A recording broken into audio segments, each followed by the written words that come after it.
That third night, he found his way more quickly than before. He was walking so fast he knew he was making more noise than was wise, but he didn't meet anyone. And there were his mother and father smiling at him again, and one of his grandfathers nodding happily. Harry sank down to sit on the floor in front of the mirror. There was nothing to stop him from staying there all night with his family. Nothing at all. Except, so, back again, Harry? Harry felt as though his insides had turned to ice. He looked behind him. Sitting on one of the desks by the wall was none other than Albus Dumbledore. Harry must have walked straight past him, so desperate to get to the mirror, he hadn't noticed him. I didn't see you, sir. Strange how nearsighted being invisible can make you, said Dumbledore, and Harry was relieved to see that he was smiling. So, said Dumbledore, slipping off the desk to sit on the floor with Harry, you, like hundreds before you, have discovered the delights of the Mirror of Erised.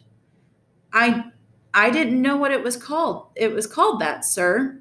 But I expect you've realized by now what it does. Well, it shows me my family, and it showed your friend Ron himself as head boy. How did you know? I don't need a cloak to become invisible, said Dumbledore gently. Now, can you think what the Mirror of Erised shows us all? Harry shook his head. Let me explain. The happiest man on earth would be able to use the Mirror of Erised like a normal mirror.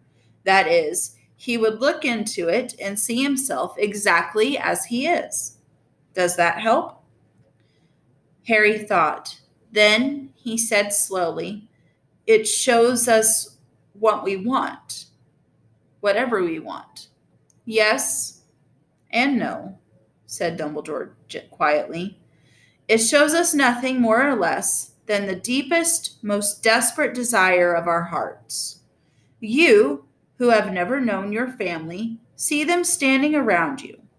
Ronald Weasley, who has always been overshadowed by his brothers, sees himself standing alone, the best of all of them.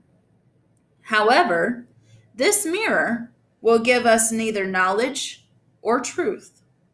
Men have wasted away before it, entranced by what they have seen, or been driven mad, not knowing if what it shows is real or even possible. The mirror will be moved to a new home tomorrow, Harry, and I ask you not to go looking for it again. If you ever do run across it, you will now be prepared. It does not do to dwell on dreams and forget to live. Remember that.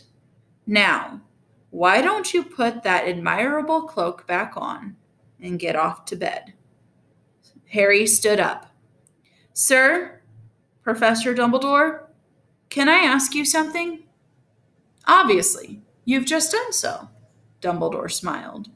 You may ask me one more thing, however. What do you see when you look in the mirror?